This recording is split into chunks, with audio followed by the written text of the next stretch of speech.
तो हेलो बच्चों, कैसे हैं आप सब। मैं आनंद पांडे आप सबका हमेशा हमेशा की तरह स्वागत करता हूं आज के इस सेशन में। जैसा कि आप सब देख सकते हैं कि मैथ्स बोल्ड के इस ऑफिशियल चैनल पर हम एक सीरीज लेकर के उसको लगातार हम कंटिन्यूस प्रोसेस में लगे हुए हैं। सीरीज डेली आ रही है और जैसा कि आप सब देख सकते हैं वो सीरीज जो है बच्चों, वो उत्तर प्रदेश पुलिस भर्ती को लेकर के सीरीज है। ठीक है, उत्तर प्रदेश पुलिस भर्ती 2023 है। इसका ये पूरा का पूरा क्वेश्चन सेट है और जो क्वेश्चन सेट है वो बिल्कुल जो पिछले साल जो यूपीएसआई का जो पेपर पूछा गया है 2021 में। आपको पता होना चाहिए कि इसके पहले जो यूपीएसआई का जो पेपर हुआ था वो 2021 में हुआ था, तो उसका पूरा क्वेश्चन सेट मैं आपको इस चैनल पे पूरा सॉल्व करवा करके दिखाऊंगा। बाईलिंगुअल होगा पूरा सेशन, इंग्लिश में और हिंदी में दोनों में ही आपको सवाल मिलेंगे, तो आपको लैंग्वेज को लेकर के घबराने की कोई ज़रूरत नहीं है। ठीक है, तो आज हम बात करने जा रहे हैं 14 नवंबर 2021 को जो पेपर था उसके बारे में, और उसका थर्ड शिफ्ट का आज हम पेपर को सॉल्व करेंगे। ठीक है, ऑलरेडी इसके पहले मैंने फर्स्ट शिफ्ट और सेकंड शिफ्ट को सॉल्व करवा दिया है, तो जरूर आप क्या कहते हैं उसको देखिएगा। साथ ही साथ में एक बहुत इंपॉर्टेंट बात कहना चाहूँगा कि देखो, तैयारी बेटा करते रहो, ठीक है ना। आराम आराम से, समय बहुत है, हड़बड़ाना नहीं है।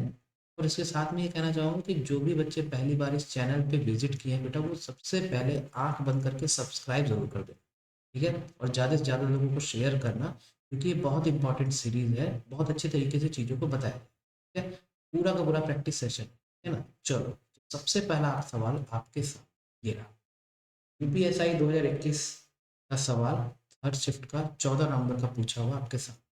पहला सवाल जैसा कि आप देख सकते हैं, ये क्या है, डिवाइड है। ठीक है, डिवाइड क्लियर है। ये आपके पास बेटा ये एक इक्वेशन दिया हुआ है, एक समीकरण दिया हुआ है, आपको इसको सॉल्व करना। ठीक है, अब जब कभी भी ये इस तरह के सेशन ये क्वेश्चन पूछे जाते हैं, आपको पता है बचपन से पढ़ते आए हैं, हम बॉड मास के नियम का इस्तेमाल करेंगे। तो सबसे पहले हम किसको सॉल्व करेंगे, जो ब्रैकेट वाले। ठीक है, हमें यहाँ पे x का वैल्यू निकालना है, मतलब क्वेश्चन मार्क कह लो। ठीक है, क्या करना है, सबसे पहले ब्रैकेट को सॉल्व कर। ठीक है, अब देखो जैसे हम इसके बारे में बात करते हैं। ठीक है, मैं एक बताऊंगा, आपको ऑटोमेटिकली सारी चीजें क्लियर हो जाएगी। 0.004 डिवाइडेड बाई 0.04, इसको अगर हम ब्रेक करना चाहें तो क्या ऐसे लिख सकते हैं कि 4/1000 लिख सकते हैं, डिवाइडेड बाई 4/100। क्लियर, ये दोनों जीरो से दोनों जीरो कट गया, 4 से 4 कट गया, मतलब 1/10 कितना हो गया, 0.1। मतलब इस पूरे का जो वैल्यू आया प्यारे बच्चों, कितना आया, 0.1। ठीक उसी तरह से इसको भी सॉल्व करोगे, कितना आ जाएगा, 0.1। ठीक है, अब ये प्लस दिया गया है, तो 0.1 प्लस 0.1 कितना आ गया, दोनों के जोड़ने पर कितना आ गया, 0.2। ठीक है, 0.1 प्लस 0.1 कितना आ गया, ये आ गया आपके पास 0.2। ठीक है, ऐसे ही सॉल्व करना है एग्जाम में। अब ये 0.2 है, यहाँ पे जाकर के क्या हो जाएगा, -0.2, मतलब 0.3 माइनस 0.2 कितना हो गया, 0.1। ठीक है, इस तरह से सॉल्व करना है, पूरा आपको स्टेप नहीं लिखना है। ठीक है, अब यहाँ पे बस क्या रह गया, यहाँ पे आपका जो बचा रह गया वो लिख दे रहा हूँ, 0.006। ठीक है, डिवाइडेड बाई क्वेश्चन मार्क को हम मान लेते हैं x। ठीक है, सॉल्व करेंगे तो देखो ये क्या आ जाएगा, 0.006 डिवाइडेड बाई x बराबर हो गया 0.1। ठीक है, x को उधर भेज देते हैं, तो कुल मिलाकर के आपके पास क्या आ जाएगा, x बराबर 0.006 बाई 0.1।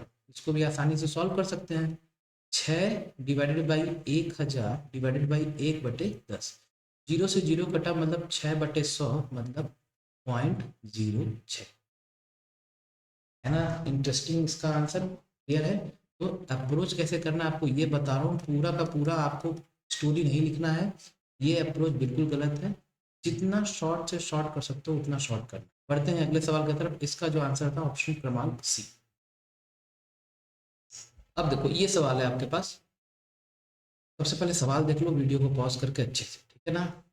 देखो, राजा अपनी बचत का 29% वृद्धाश्रम को, बचत का, ठीक है ना, बचत का 30% अनाथालय को, और बचत का ही 17% चिकित्सा सहायता संस्थानों को दान करता है। बहुत अच्छी बात है, बहुत नेक काम कर रहा है। बचत की ₹7200 की शेष राशि बैंक में जमा की जाती है। ठीक है ना, मतलब बचत जो 7200 रुपये जो है उसको जो बच जाते हैं उसको बैंक में जमा किया जाता है। तो राजा का वेतन ज्ञात करें, मतलब उसकी इनकम। यदि वेतन 50% उसकी बचत राशि का है, ठीक है। सवाल अगर आपको हिंदी में ना समझ में आया तो इंग्लिश में भी देख सकते हैं। तो कुल मिला करके राजा जो है अपनी सेविंग्स का कितना परसेंट खर्च कर रहा है, 29%, 30% और 17%, ठीक है। उसके बाद क्या लिखा हुआ है कि the remaining amount of 7200 is being deposited in the bank, मतलब 29, 30 और 17% खर्च कर देने के बाद कितना बच रहा है, 7200 रुपये, ठीक है। तो यहाँ से देखो एक हमको क्लू पॉइंट मिलेगा क्या, देखो 29 + 30 कितना हो जाएगा, 9, 3, 2, 5 यानी कि 59, ठीक है। मैं यहाँ पे कर दे रहा हूँ 29 + 30 और +17, ठीक है। 9 और 7 16, ठीक है। यहाँ पे लिख देते हैं 3, 2, 5, एक 6 और एक 7, मतलब कितना आ रहा है 76%, मतलब इतना उसने खर्च कर दिया। बचा कितना, तो बचा आपके पास कितना 24%, और वही 24% किसका मान है, 7200 का। तो अगर आप मेरी क्लासेस को रेगुलरली देख रहे हैं तो आपको समझ में आएगा कि दिया हुआ है 7200 रुपये, इतनी राशि बची है, वो किसके बराबर है, 76% तो चला गया, तो बचा कितना 24%, मतलब ये जो 7200 है 24% के बराबर है। तो यहाँ से अगर हमको टोटल वैल्यू निकालना होगा तो हम किससे मल्टीप्लाई करेंगे, 100%। मैंने आपको बताया है जो पता करना होता है उसको नीचे लिखो, जो जो दिया गया है उसको नीचे लिखो, और जो पता करना होता है उसको बगल में लिखो, ठीक है। सॉल्व करो, परसेंट से परसेंट आ गया, 24 का 3 बार में करेंगे तो 300 इंटू 100 कितना हो गया प्यारे बच्चों, 30,000, ठीक है। ये आपके पास जो आया है ये क्या आया है, टोटल सेविंग, ये आपके पास क्या आया है, टोटल सेविंग, ठीक है। अब देखो, अब आते हैं सवाल पे। सवाल में पूछा है कि राजा का आपको सैलरी बताना है, दिया है कि 50% सैलरी जो है वो उसका बचत है, मतलब कुल मिलाकर ये दिया है कि 50% of salary, 50% of salary, salary को हम मान लेते हैं टोटल मान लेते हैं, बराबर किसके है, बराबर है उसके सेविंग के। सेविंग कितना आया है, 30,000, ठीक है, 30,000। सीधे सीधे 50% का मान कितना हो गया, 1/2, यानी कि उसकी जो मासिक जो तनख्वाह है वो कितना है, 60,000 रुपए। बात समझ में आया, देख पा रहे हैं कितना सिंपल शॉर्ट तरीके से आप चीज़ों को कर पा रहे हैं, ठीक है। 60 क्लियर है। तो कुल मिला के 76% उसने अपना खर्च कर दिया था, बचा कितना 24%, और वही 24% 7200 का वैल्यू दिया हुआ है। हमने क्या किया, 100% का वैल्यू निकाला तो टोटल सेविंग मिल गई। टोटल सेविंग मिल गई तो अपने को सवाल में दिया हुआ है, हमने इनकम निकाली, इतना आ गया आंसर, क्लियर, ठीक है। अच्छी तरीके से देख लो और इसका स्क्रीनशॉट ले लेना, ठीक है। चलो आगे बढ़ते हैं अगले सवाल पे। अगला सवाल बच्चों, ये इस तरह के सवाल बार बार पूछे जाते हैं, इस तरह के पैटर्न के, एक बार अच्छे से मैं चाहूंगा आप सवाल को अच्छे से। A train travels from Delhi to Amritsar at a speed of इतना एंड रिटर्न्स, ठीक है, एट अ स्पीड ऑफ इतना, if it takes 170 hours for total travel then find the distance between Delhi and Amritsar. बेटा देखो एक बात, आज के बाद कभी भी इस तरह का सवाल पूछेगा, मैं आपको एक ऐसा तरीका बता रहा हूँ जिससे आपसे कभी भी गलती होगी ही नहीं, ठीक है। कोई आपको पुराने तरीके इस्तेमाल नहीं करना है, वो तरीके अगर आप इस्तेमाल करोगे तो बहुत घाटे में रहोगे। देखो एक कॉन्सेप्ट बता रहा हूँ, याद रखे हो।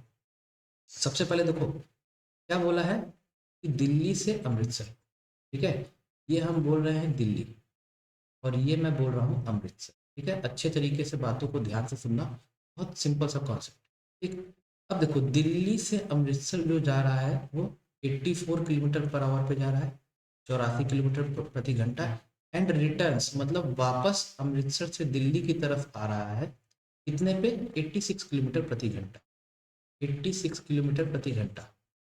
टोटल समय मतलब जाने और वापस आने में जो कुल समय है, टोटल समय जो दिया हुआ है वो कितना दिया हुआ है, 170 घंटा, ठीक है। हमसे पूछा गया है दूरी।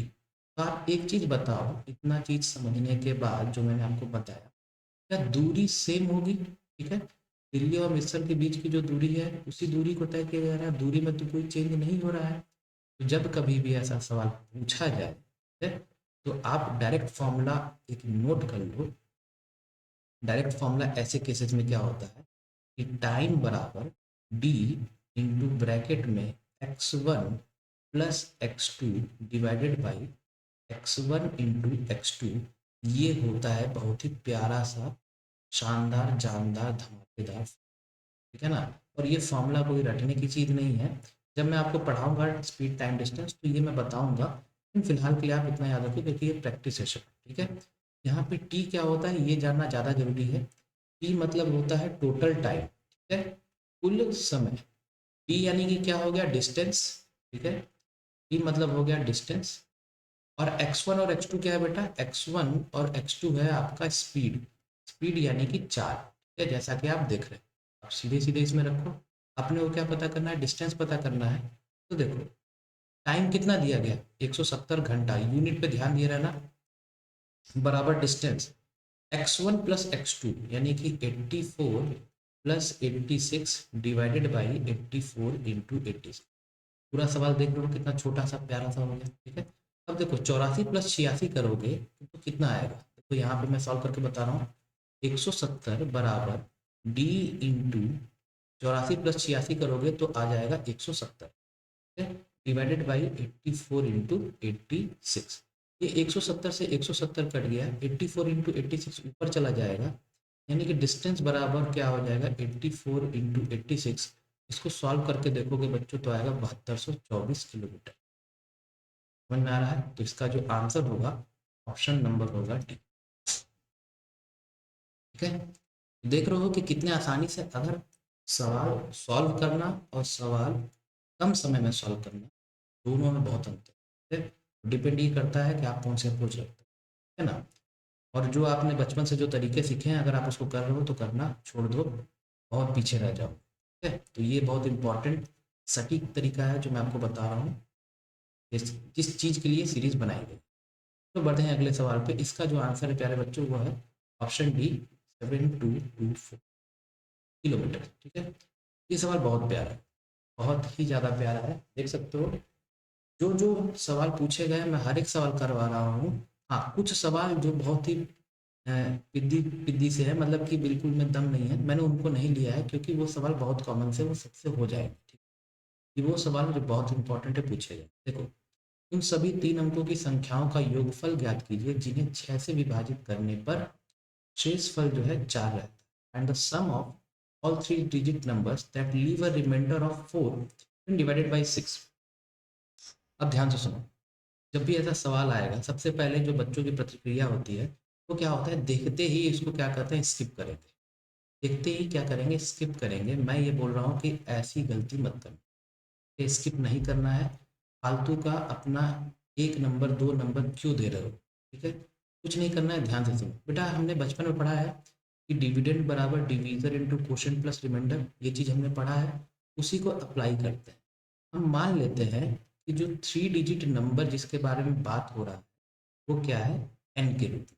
ध्यान से सुनना, बहुत अच्छा सवाल है ये, वेरी इंपॉर्टेंट सवाल। देखो, उसको हम मान लेते हैं एन, ठीक है। तो डिविडेंड बराबर डिवीजर इंटू क्वोशिएंट, डिवीजर कितना है 6, 6 इंटू क्वोशिएंट, क्वोशिएंट को हम मान लेते हैं क्यू, क्वोशिएंट यानी कि भाजफल, ठीक है। Dividend is equal division into quotient plus remainder, remainder कितना होता है 4, ठीक है। आपका जो नंबर है एन हो गया नंबर, क्यू हो गया क्वोशिएंट, ठीक है। जो 3 डिजिट नंबर है वो क्या है, 6q+4 के फॉर्म का। मैं यहाँ लिख भी दे रहा हूँ, एन क्या है, एन है 3 डिजिट नंबर, ठीक है। क्लियर है। अब देखो ध्यान से, 3 अंकों की संख्या चाहिए, और 3 अंकों की संख्या मतलब 100 से लेकर के 999 तक, इसमें कोई डाउट नहीं होना चाहिए, ठीक है। अब देखो ध्यान से, ठीक है ना, आप खुद से करके देख लीजिएगा। अगर यहाँ पे आपको क्या करना है, क्यू की वैल्यू आपको रखते जानी है, कितने रखना है, बस क्यू की वैल्यू आपको रखते जानी है, एन अपने आप मिलता जाए। अब ध्यान से देखो, अपने को चाहिए 3 अंकों की संख्या, जब क्यू का वैल्यू आप 16 रखोगे, आप ये खुद से करके देखना, ठीक है। क्यू की वैल्यू 16 रखोगे तो 6 इंटू 16 कितना हो जाएगा, 96, और 96 प्लस 4 कितना हो जाएगा, 100। मतलब कि जो पहला अंक जो मिला 3 अंकों का वो क्या है, 100, ठीक है। 100 से छोटा तो कोई होगा नहीं। अब उसके बाद 16 के बाद 17 18 ऐसे करके रखते जाओ, एन मिलते जाए, ठीक है। अपने पास ये इक्वेशन है, ठीक है। अब क्यू का वैल्यू मान लो हम रख रहे हैं 70, ठीक है ना। 16 के बाद 17, 17 के बाद 18, ठीक है ना, ऐसा नहीं कि सीधे जंप कर जाना। तो आप देखोगे कि n का मान क्या आ जाएगा, 6 इंटू 17, 6 इंटू 17 करोगे कितना आ जाएगा, मैं बल्कि लिख ही दे रहा हूँ, 6 इंटू 17 प्लस 4, ये हो जाएगा 102, 102 प्लस 4 कितना हो जाएगा 106, ठीक है। तो अगला नंबर प्यारे बच्चों क्या मिल गया, 106। ठीक उसी तरह से अगला नंबर अगर देखना चाहोगे, ठीक है, n अगर निकालना है, q का वैल्यू अब की बार रखो 18, 18 रख के देखोगे तो 6 इंटू 18 कितना हो जाएगा 108 प्लस 4 कर दोगे कितना आ जाएगा 112, ठीक है। अब इसके बाद कोई वैल्यू पुट करने की जरूरत नहीं है, ये हो गया 112। क्या कुछ पैटर्न दिख रहा है, 6 और 6 का गैप दिख रहा है कि नहीं, मतलब ये जो सीरीज बन रही है ये क्या बन रही है, एपी में, ठीक है। अब देखो अपने को बताना है, सम बताना है, ठीक है। तो हम सबसे पहला काम क्या करते हैं, यहाँ पे इसका निकाल लेते हैं लास्ट टर्म। क्या निकालते हैं, लास्ट टर्म। तो लास्ट टर्म जो है वो क्या होना चाहिए, 3 अंकों का। आप देखोगे तो लास्ट टर्म आप पाओगे 994। अब आप बोलोगे सर ये 994 कैसे आ गया, इसीलिए मैंने बोला सवाल बहुत इंपॉर्टेंट है। ये आप तभी कर पाएंगे जब आपका बेसिक अच्छे से क्लियर हो, अदरवाइज नहीं कर पाओगे, छोड़ दोगे। देखो करना क्या है, सबसे पहले देखो मैं बता रहा हूँ, ठीक है ना। आप क्या करो, 1000 आपको पता है, 1000 को आप सबसे पहले डिवाइड करो 6 से, ठीक है, 6 से डिवाइड करो, क्लियर है, क्योंकि 1000 से आप डिवाइड करके देखो तो क्या फायदे होंगे, 6 का एक बार में करोगे 6, मतलब ये हो गया 40, 6 इंटू 6 कितना हो गया 36, फिर 40 और 6 इंटू 6 हो गया 36, यानी कि रिमाइंडर कितना आ रहा है 4, ठीक है। लेकिन अपने को क्या चाहिए, 3 अंकों की संख्या। तो 1000 में से हम 4 को माइनस करेंगे, मतलब आएगा 996, और ये 6 से पूरी तरह से डिविजिबल होगा, ठीक है। हमको क्या चाहिए कि रिमाइंडर चाहिए 4, ठीक है ना। तो 996 में आप 2 कम कर दोगे, मतलब आप 994 आओगे, ठीक है ना, 2 कम कर दोगे, चेक करके देख लेना, 994 वो नंबर होगा जिसमें कि 6 से डिवाइड करने के बाद 4 रिमाइंडर, ठीक है, क्लियर है। तो आपका जो सीरीज बना प्यारे बच्चों, ये बना, ये बना, क्लियर है ना। तो अगर मैं चाहता आपको सीधे सीधे ऐसे बता देता फिर सॉल्व करवाता, लेकिन वो कोई तर्क नहीं था, ये अपने को इसका निकालना था, ठीक है। अब ये ए पी का क्या कहते हैं, आपको सम करना होगा, सम ऑफ ए पी आप निकाल लोगे, क्या होता है, सम ऑफ ए पी होता है n/2 इंटू ए प्लस एल, ठीक है।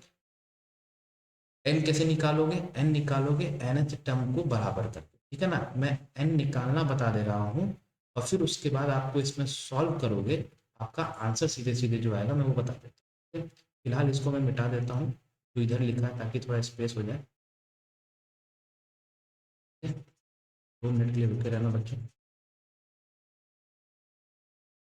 और कमेंट जरूर करिएगा कि सेशन कैसा लग रहा है, ठीक है। सेशन को बेटा पूरा देखना, ऐसा मत करना कि ये बीच में स्किप कर दो, बीच में स्किप करोगे बेटा तो कोई फायदा नहीं होगा, बिलीव मी, ठीक है।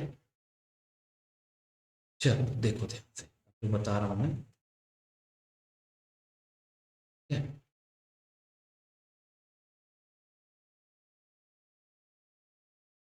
है ना? चलो देखो यहाँ पे एन कैसे निकालेंगे, कुछ नहीं करना है, आपके पास ये आया हुआ है, एन एच टर्म निकालने का जो सबसे बेजोड़ और आसान तरीका होता है कि एन एच टर्म बराबर क्या कर दो लास्ट, ठीक है। अगर भूले बिसरे अगर हो गए होगे तो बता दे रहा हूँ, एन टोटल एन संख्या निकालने के लिए क्या करना होता है, एन एच टर्म को लास्ट टर्म के बराबर कर, एन एच टर्म क्या हो जाएगा, a plus n minus one into d, a क्या है 100, 100 plus n minus one into d, d मतलब हो गया 6, लास्ट टर्म कितना है 994, इसको सॉल्व करोगे एन का वैल्यू लाओगे कितना आ जाएगा 150, ठीक है। सॉल्व करके देख लेना, 150 आ गया है, यहाँ पे एन बराबर रखोगे 150, 150/2 इंटू ए प्लस एल, 100 प्लस 994, यानी कि हो जाएगा 1094, सॉल्व कीजिएगा, आएगा 82,050, 82050, ऑप्शन नंबर बी होगा, क्लियर है, समझ में आ रहा है, ठीक है। तो इसका जो पूरा का पूरा कॉन्सेप्ट था मैंने आपको बता दिया, स्क्रीनशॉट ले लेना, ठीक है, और प्रैक्टिस करते रहना, ठीक है ना, और कमेंट करके जरूर बताना कि आपको और किस किस चीज़ में डाउट है। चलो ये सवाल बेटा हलवा सवाल, सवाल में कोई दम नहीं है, इस तरह के सवाल की भाषा सबसे पहले पढ़िए। एचसीएफ दिया गया है दो संख्याओं का 29, and the other two divisors of LCM are 23 and 25, बोला है कि फाइंड द लार्जेस्ट, ठीक है, या ऐसा भी बोल सकता है फाइंड द नंबर्स, ऐसा भी बोल सकता है कि फाइंड द नंबर्स, क्या बोल सकता है, फाइंड द नंबर्स। क्लियर है? इस तरह में कैसा कैसा क्वेश्चन पूछ सकता है, एक बोल सकता है फाइंड द नंबर्स, दूसरा बोल सकता है कि स्मॉलेस्ट नंबर बताइए, ठीक है, तीसरा बोल सकता है कि लार्जेस्ट नंबर बताइए, जैसा कि इस सवाल में पूछा गया। मैं आपको तीनों चीज बता दे रहा हूँ और तीनों चीज एक ही कॉन्सेप्ट से डील होते हैं।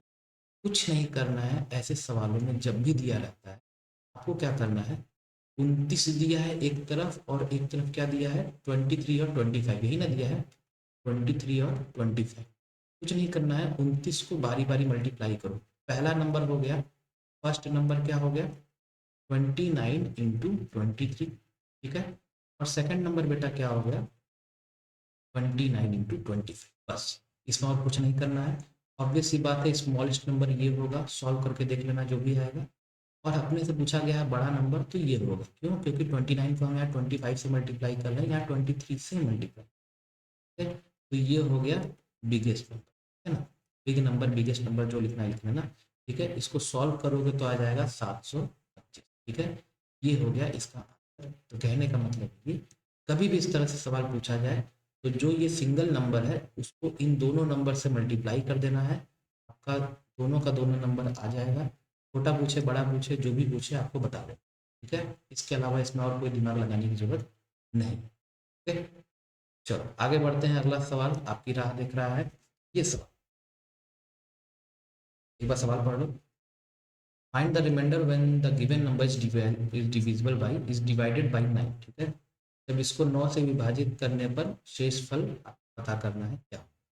देखो, जब कभी भी इस तरह का सवाल पूछा जाए कैसे करना है, ठीक है, ये सारे के सारे सवाल बच्चों भूल मत जाइएगा, यूपीएसआई 2021 के पूछे गए। मैंने यहाँ पे टैग नहीं दिया, इसलिए मैंने शुरुआत में ही टैग दे दिया था, ठीक है, यूपीएसआई 2021 के बेटा ये डायरेक्ट सवाल जो पेपर में पूछे गए मैं आपको करवा, जब कभी भी आपसे भविष्य में ऐसा कभी भी सवाल पूछा जाए क्या करना है, ध्यान से, 9 से विभाजित होने के लिए जो नियम होता है वो क्या होता है कि दिए गए संख्या के सभी अंकों को जोड़ दीजिए, ठीक है, तो हम जोड़ के देखते हैं, अगर वो पूरा का पूरा जो सम आता है, जो योग आता है वो 9 से विभाजित होता है तो पूरी संख्या भी विभाजित होती है, पढ़ा है हमने। लेकिन यहाँ बोला है शेषफल निकालिए, कैसे करेंगे, ध्यान से सुनो, अप्रोच वही रहेगा। सबसे पहले इनके सभी अंकों को जोड़ दो, 7 + 5 12, 12 × 1 13 14 15, 15 × 1 16 2 18 और 2 20, मतलब जो इसका टोटल सम जो आया जोड़ने पर वो कितना आ रहा है, 20। बात समझ में आया? सबसे पहला काम तो ये कर दो, अपने को बताना है रिमाइंडर क्या होगा, तो कुछ नहीं करना है, ये जो सम आया है इसको 9 से डिवाइड करो, ठीक है, 20/9, 9 का 2 बार में करोगे 18, शेष फल यानी कि रिमाइंडर कितना आया, 2, और यही हो जाएगा बेटा इसका आंसर, ठीक है, बस, और कुछ नहीं, ठीक है। क्या बोला फिर से बता दे रहा हूँ, ध्यान से सुनो, जो भी आपके पास ये नंबर है हमें पता करना है कि 9 से डिवाइड होने पे क्या शेषफल आएगा, कुछ नहीं करना है, सबको जोड़ दो, ठीक है, जैसा कि हम 9 के लिए चेक करते हैं, जोड़ने पे कितना आया, 20, अब इस 20 को 9 से डिवाइड कर दो, पूछा गया है, तो शेषफल आएगा वही, ठीक है, ऑप्शन क्रमांक सी होगा आंसर, इसमें इधर उधर कुछ सोचने की जरूरत नहीं। पढ़ते हैं अगले सवाल। हाँ तो भाइयों ये सवाल बहुत प्यारा है और हलवा है, ठीक है, सवाल में कोई भी दम नहीं है। एक बार मैं चाहूंगा कि आप सवाल अच्छे से पढ़ें, वीडियो को पॉज कर लेना, ना वीडियो को क्या कर लेना, पॉज कर लेना, ये पॉज वाला सिंबल देखा है ना आपने, ये आता है, देखो, सबसे पहले सवाल को इत्मीनान से पढ़ते हैं, है ना, साधारण ब्याज पर 4 वर्षों में एक राशि 60% की वृद्धि है, की राशि में 4 वर्षों में 60% की वृद्धि होती है, तो पूछा गया है कि उसी ब्याज दर, ठीक है, 2 वर्ष के बाद इतने राशि पर चक्रवृद्धि ब्याज क्या, इंग्लिश में भी देख लेते हैं, there is 60% increase in an amount in 4 years at simple interest, okay?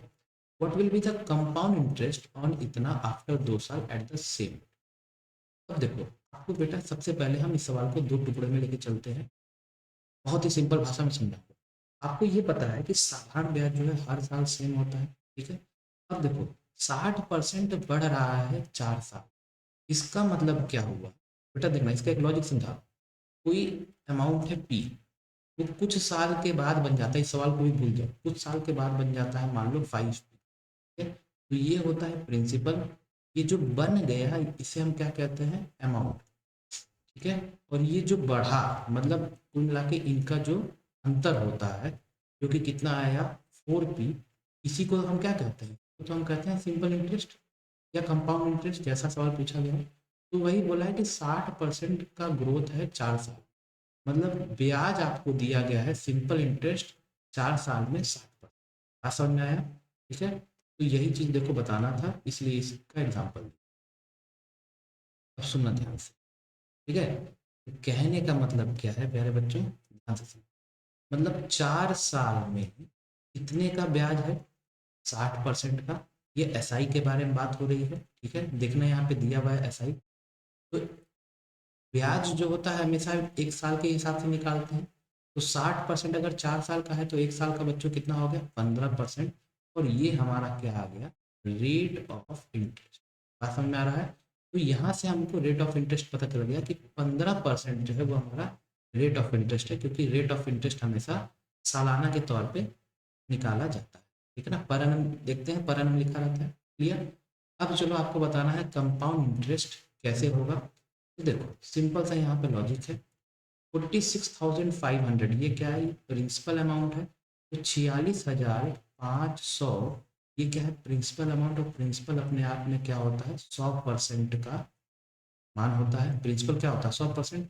हमें बताना क्या है, कंपाउंड इंटरेस्ट। तो फिर से बता रहा हूँ, जो बोला गया है, जो दिया गया है उसका जो परसेंटेज होगा वो नीचे लिखेंगे, और जो पता करना होता है उसको हम बगल में लिखेंगे। फिर से बोल दे रहा हूँ, जो दिया गया है उसका प्रतिशत नीचे लिखेंगे, जो पता करना है उसको हम बगल में लिखेंगे। कोई फॉर्मूला बेटा यूज नहीं करना।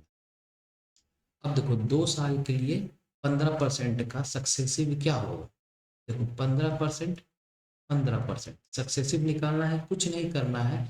सबसे पहले दोनों को जोड़ दो, 15 + 15 कितना हो गया प्यारे बच्चों, 30।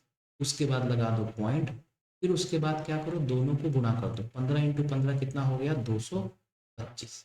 ठीक है, पॉइंट के बाद आपको याद रखना है हमेशा 2 अंक ही चाहिए, 2 से ना ज़्यादा ना 2 से कम। यहाँ 2 से ज़्यादा है, ठीक जो बाजू वाला है उसको यहाँ पे शिफ्ट कर दो।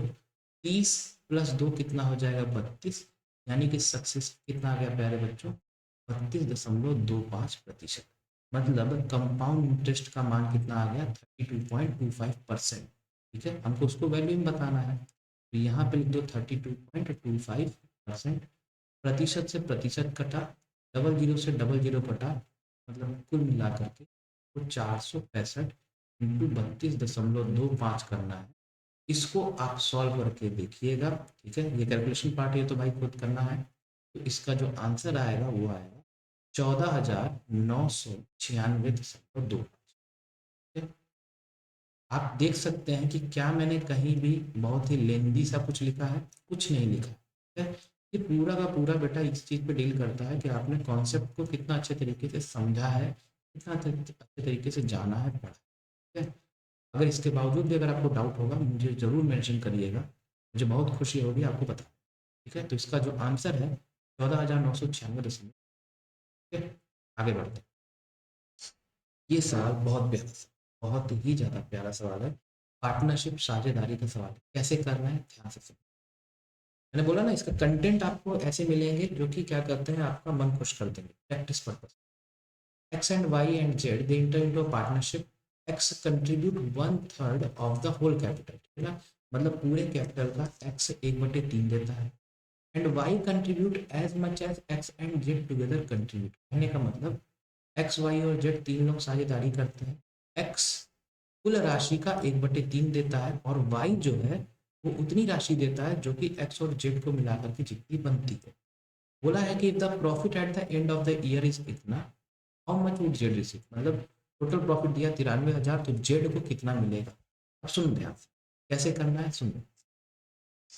मान लेते हैं कि एक्स कितना दे रहा है, ये हम कैपिटल के बारे में बात कर रहे हैं। एक्स कितना पैसा लगा है, एक्स लगा रहा है ए, वाई लगा रहा है बी, और जेड लगा रहा है सी। ठीक है, टोटल जो राशि जो है, जो टोटल अमाउंट है या टोटल इन्वेस्टमेंट कह लो, टोटल इन्वेस्टमेंट को हम मान लेते हैं टी। अब ध्यान से सुनो। एक चीज बताओ, आपको ये चीज पता होगी, अब अगर मैं एक्स वाई और जेड का अगर मैं रेशियो निकालूं इन्वेस्टमेंट के तौर पे, तो क्या हो जाएगा, A ratio B ratio C हो जाएगा। कोई दिक्कत की बात नहीं है। आपको ये पता है कि साल के अंत में बोला जा रहा है, तो जब कभी भी जो समय है वो सेम होता है, तो प्रॉफिट का भी रेशियो क्या होता है, वही इन्वेस्टमेंट का ही रेशियो होता है। कोई दिक्कत की बात नहीं। ठीक है, मतलब whenever the time is same then the ratio of the investment is equal to the ratio of the profit. ठीक है, ये बातें आपको पता होनी चाहिए। अब देखो यहाँ पे ए बी और सी को अब हम कैसे करते हैं, हम पूरा का पूरा हम टी के रूप में लिख देते हैं। कैसे, सुनो। ए क्या दिया हुआ है, ए दिया हुआ है 1/3 टोटल का, मतलब ए का जो वैल्यू आ गया वो कितना आ गया, t/3। ठीक है, देखते जाना। ठीक है, अब देखो यहाँ से देखो दूसरा पॉइंट क्या, कि a प्लस बी प्लस सी का मान कितना आ जाएगा प्यारे बच्चों, b आ जाएगा। ठीक है, अब सुनना ध्यान से, ये हो गया a, b क्या है, b बोला है कि इन दोनों के बराबर है, x और z को जितना मिलता है उसके बराबर, तो ये हो गया a प्लस सी और रेशियो c। ठीक है, हम इस पूरे को हम t के रूप में करते हैं, तो देखो b को हम क्या लिख सकते हैं, a प्लस सी, ध्यान से देखते जाएंगे, a प्लस सी प्लस सी बराबर हो गया t, 2a प्लस 2c बराबर t हो गया, यानी कि a प्लस सी बराबर क्या हो गया, t/2। आई होप आपको समझ में आ रहा है। यहाँ से देखो आपको a का वैल्यू मिल गया, a प्लस सी का वैल्यू मिल गया t के रूप में। अब हम बात करते हैं c का भी वैल्यू पता करिए कि t के रूप में क्या हो। यहीं से ही देखो c दिया है, अगर हम a को उधर भेज दें तो हमको c का वैल्यू मिल जाएगा। तो देखो c का वैल्यू यहाँ पे निकालते हैं, c बराबर हो जाएगा t/2 माइनस ए, और a कितना है t/3, यहाँ लिख दो, c का मान आ जाएगा t/6। ठीक है, तो ये तीनों का तीनों वैल्यू आ गए, रख देते हैं यहाँ पे। a का मान कितना है t/3, a प्लस सी कितना है t/2, और c कितना है t/6। टी टी और टी टी वो फ्लो में निकल गया, टी टी और टी पूरा क्या करते हैं, ये कैंसिल हो गया। 1/3 1/2 1/6, 6 को पूरा एलसीएम ले लेंगे तो क्या बोल सकते हैं, 3 2 जा 2 3 जा 6 बन गया। बात समझ में आ रहा है कैसे किया हमने, आप देख सकते हैं कहीं कुछ लेंदी सा दिख रहा है क्या, जितना शॉर्ट कर सकते हैं उतना शॉर्ट। ठीक है, अब ये आपके पास क्या आ गया, ये आ गया प्रॉफिट का रेशियो। ठीक है, ये आ गया प्रॉफिट का रेशियो। ठीक है, अब दिया गया 93,000 टोटल है, तो जेड को कितना मिलेगा, कुछ नहीं करना है प्यारे बच्चों, 93,000 जो है वो 3 2 5 और एक 6 यूनिट का वैल्यू है, हमको 1 यूनिट का वैल्यू बताना है, यही सॉल्व करना है। इसको पूरा सॉल्व करोगे तो आएगा 15,500 रुपये, जो कि बी ऑप्शन होगा, और यही वो राशि है जो कि जेड को मिलेगा मुनाफे के तौर। ठीक है, देख लो अच्छे तरीके से। ठीक है, वीडियो को पॉज कर लेना अच्छे तरीके से, स्क्रीन शॉट ले लेना, यही वो राशि है जो कि जेड को मिलेगी। ठीक है, चलो आगे बढ़ते हैं अगले। ये सवाल देखो, बच्चों वाला सवाल है, सारे तरह के सवाल जो पूछे गए सब मैं आपको करवा दे रहा हूँ। जब किसी भूखंड को इतने में बेचा जाता है तो मालिक को 22% की हानि होती है, तो 22% का लाभ प्राप्त करने के लिए उस भूखंड को किस मूल्य पर बेचा जाना चाहिए। तो बड़ा सिंपल सा सवाल है, 26,130 रुपये पर जब किसी जमीन को बेचा जा रहा है तो 22% का नुकसान हो रहा है। 100 में से 22 कर देंगे, कितना आ जाएगा बेटा, 78%। ठीक है, मतलब 26,130, 78% का मान है। हमें पता करना है कि 22% मुनाफा होने पे कितने पे बेचा जाएगा, तो कुछ नहीं, 22% लाभ यानी कि 100 + 22 यानी कि 122%। बस आपको इसी को सॉल्व करना और कुछ नहीं। परसेंट से देखो परसेंट कैंसिल हो जाएगा, बाकी जो बचा इसको कैंसिल करना होगा, ये 13 से कैंसिल होगा। ठीक है, देखो ऐसे 13 का 6 बार में हो गया 78, 13 2 जा 26, 0, 13 1 जा 30। ठीक है, फिर ये हो गया अगेन 0। क्लियर है, अब देखो यहाँ पे 6 3 जा 18, ठीक है, 21। ठीक है, तो 6 3 जा 18, 30 6 5 जा 30। ठीक है, सही किया मैंने। तो 335 इंटू 122 कीजिएगा, ये आपके पास जो उत्तर आएगा प्यारे बच्चों वो आएगा 40,000। ये हो गया आंसर, ऑप्शन नंबर ए हो जाएगा बच्चों इसका आंसर। बस कैलकुलेशन करना है, नथिंग। ठीक है, अगले सवाल पे बढ़ते हैं, स्क्रीनशॉट ले लेना। ठीक, सिंपल सा सवाल है ये भी। मैं बोल रहा हूँ कि अगर आपको कॉन्सेप्ट बेटा क्लियर है तो बड़ी आसानी से कर लोगे, कोई टेंशन वाली बात नहीं। बाकी आपकी प्रैक्टिस, प्रैक्टिस जितना कर सकते हो उतना प्रैक्टिस करो। प्रैक्टिस के अलावा ये कोई ऐसा एग्ज़ाम नहीं है स्कूल वाला कि आपने एक रात में पढ़ाई की अगले दिन जाके गन दिए, एग्जाम में सिलेक्शन नहीं होगा। दिन रात लगे रहना पड़ता है तब जाकर के एक सीट पक्की। ठीक है, देखो, a watch dealer sell watch at इतना पर वॉच। ठीक है ना, मतलब ये क्या दिया गया है, selling price. He is force to give two successive discount of 20% and 30%, मतलब डिस्काउंट दिया गया है। पूछा है मार्केट प्राइस क्या होगा। बेटा बड़ा ही सिंपल सा लॉजिक है, मैंने आपको पिछले सेशन में बताया था कि कभी भी market price selling price discount करके दिया हो तो उसका पूरा जो ढांचा होता है, स्ट्रक्चर होता है, वो होता है इस तरह, M P into percent discount बराबर होता है एस पी। ठीक है, ये उस पूरे सवाल का रूपरेखा होता है। अगर आपने नहीं लिखा है, कंफ्यूजन है, जानकारी नहीं है तो इसको लिख लो। ठीक है, हमसे पूछा है मार्केट प्राइस, मतलब हमसे पूछा है ये वाला हिस्सा।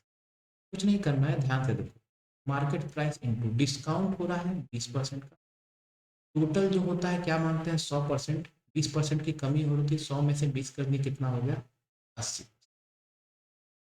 फिर 30% की कमी हो रही है तो 100 में से 30 कर दिए कितना हो गया 70%। ठीक है, कई सारे महानुभाव ऐसा करते हैं कि 80 में से 30 को माइनस करते हैं। बेटा ऐसी गलती मत करना, हमेशा हमेशा हमेशा 100 से ही माइनस करना है। ठीक है, ये किसके बराबर हो जाएगा, एस पी कितना दिया हुआ है 1,75,616। ठीक है, अब देखो सॉल्व करते हैं, इसको सॉल्व कर लेना बेटा, आपका जो आंसर आएगा 313,600। ठीक है, अगर सॉल्व करवाना चाहते हैं तो देखो सॉल्व भी कर देता हूँ।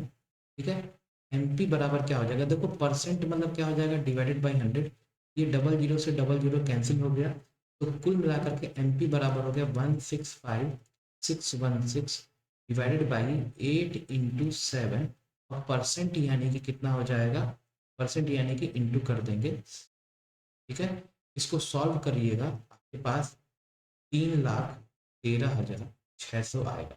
पहले 8 से डिवाइड करके देखना, फिर 7 से डिवाइड करके देखना, आपका आंसर अल्टीमेटली आ जाएगा। ठीक है, तो ये हो गया मार्केट प्राइस का वैल्यू। क्लियर है, तो इसका कॉन्सेप्ट जो था ये मैंने आपको बता दिया, कैसे करना है सारी चीज़ें। ठीक है, तो इसी के साथ ये आज के सेशन जो है ये पूरा का पूरा बेटा कंप्लीट हुआ। कमेंट करके ज़रूर बताइएगा कि आपको सेशन कैसा लगा, अच्छा लगा होगा। बेटा सब्सक्राइब कर लीजिएगा। ठीक है, ज़्यादा से ज़्यादा लोगों को, अपने दोस्त यारों में शेयर करना बेटा। हर एक एग्ज़ाम को कवर अप करवाएंगे हम लोग। और मैं आपसे ये भी बताना चाहूँगा कि जैसे ही ये प्रैक्टिस सेशन कंप्लीट होगा तो मैं आपको पूरा स्टार्टिंग से लेकर के एंडिंग तक मैं पूरा मैथ्स बहुत अच्छे तरीके से बता दूँ, चाहे वो अर्थमेटिक पोर्शन हो या एडवांस पोर्शन हो, बहुत अच्छे तरीके से मैं आपको अच्छे तरीके से समझाते हुए चीज़ों को क्लियर करूँगा। दोनों ही भाषा में, इंग्लिश हिंदी, कहीं कोई दिक्कत नहीं होगी। तो आई होप आपने सेशन एंजॉय किया होगा। फिर मिलते हैं अगले सेशन में, तब तक बहुत बहुत